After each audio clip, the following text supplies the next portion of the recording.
ভাই সামনে দেন।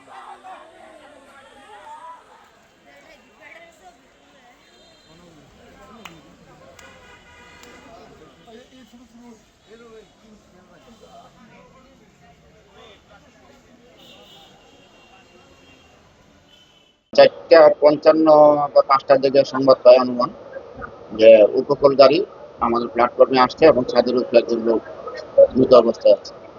আমি আমার অধিকার সহ সেখানে যাই, যা সেখানে ছাদের উপর দেখতে পাই এবং লোকজন এবং প্ল্যাটফর্মের যে লোকজন আছে এবং ভিতরে যে যাত্রীরা আছে তারা সবাই বলতেছি প্রচন্ড বজ্রপাত হয়েছে, বজ্রপাতের সে একজন লোক মারা গেছে।